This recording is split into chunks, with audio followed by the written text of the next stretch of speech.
Hello mga freelancers and welcome back to my YouTube channel.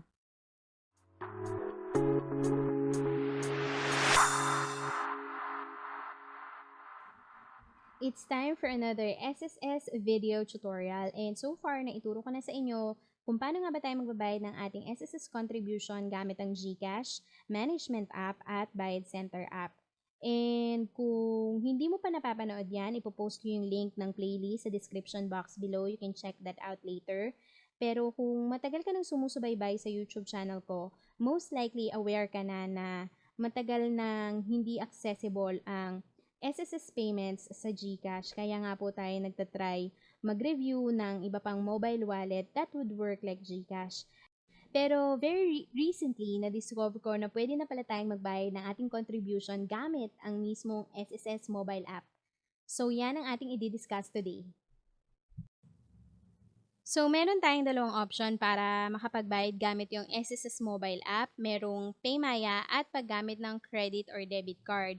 Pero karamihan kasi sa atin wala namang credit at debit card. So, hindi ko rin siya i-advise dahil may kalakihan yung service charge. Dito sa PayMaya, 10 pesos lang.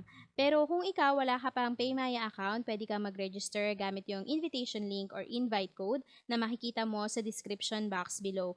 And makaka-receive ka ng 100 pesos sign-up bonus once na ma-verify at makapag-cash in ka sa iyong PayMaya account.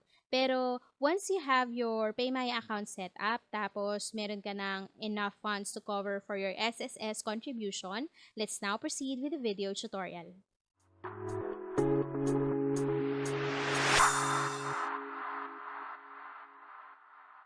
So please check out the video description below para sa link ng video guide kung paano nga ba mag-generate ng PRN or Payment Reference Number gamit din ang SSS mobile app.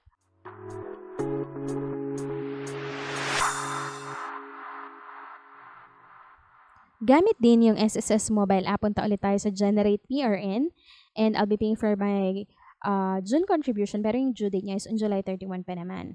Sa tabi ng PRN, nababayaran mo, tap pay and then select your payment method.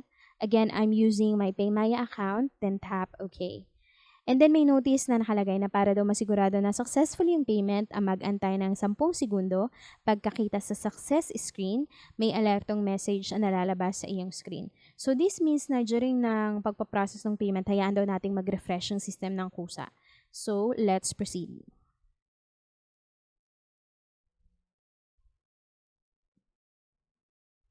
So we will be asked to log in onto our PayMaya account, tapos we'll have to enter the OTP or one-time password na isi-send sa ating mobile number via text. So once na ma-receive mo na yung pinaka-text message, kunin mo yung 6-digit code na nandun and then you have to enter the digits here and then tap proceed.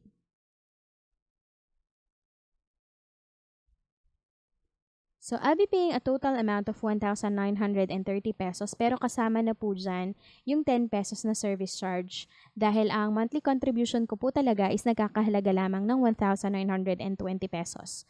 To proceed, tap on confirm payment. Make sure na meron kang stable internet or data connection para makomplete yung ating transaction. Ito na po yung success screen na binabanggit sa pop-up notification earlier. Again, let's just allow the system to refresh for 10 seconds. So, bumalik tayo sa SSS mobile app and may pop-up message indicating na successful na yung ating payment transaction. Tap OK and let's go ahead and check our contribution summary. And as you can see, meron ng payment para sa month of June. Ibig sabihin, real-time yung posting ng payment. So, ayan, isa na namang hassle-free at convenient way ng pagbabayad ng SSS contribution ang natutunan natin ngayong araw. And now that PayMaya and SSS has announced their partnership, malabo na talagang bumalik pa yung SSS payments to GCash, knowing that GCash and PayMaya are rival companies.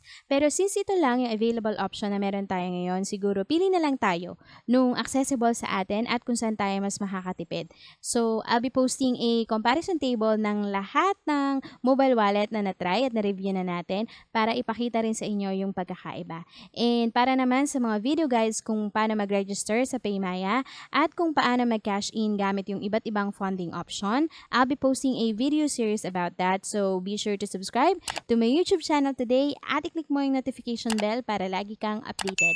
Kung meron kang comments, questions, or even video suggestions, feel free to post them on the comment section below. Again, thank you guys for watching and I hope you guys support this YouTube channel by giving this video a thumbs up. So that's all for today's discussion and I hope to see you again next time.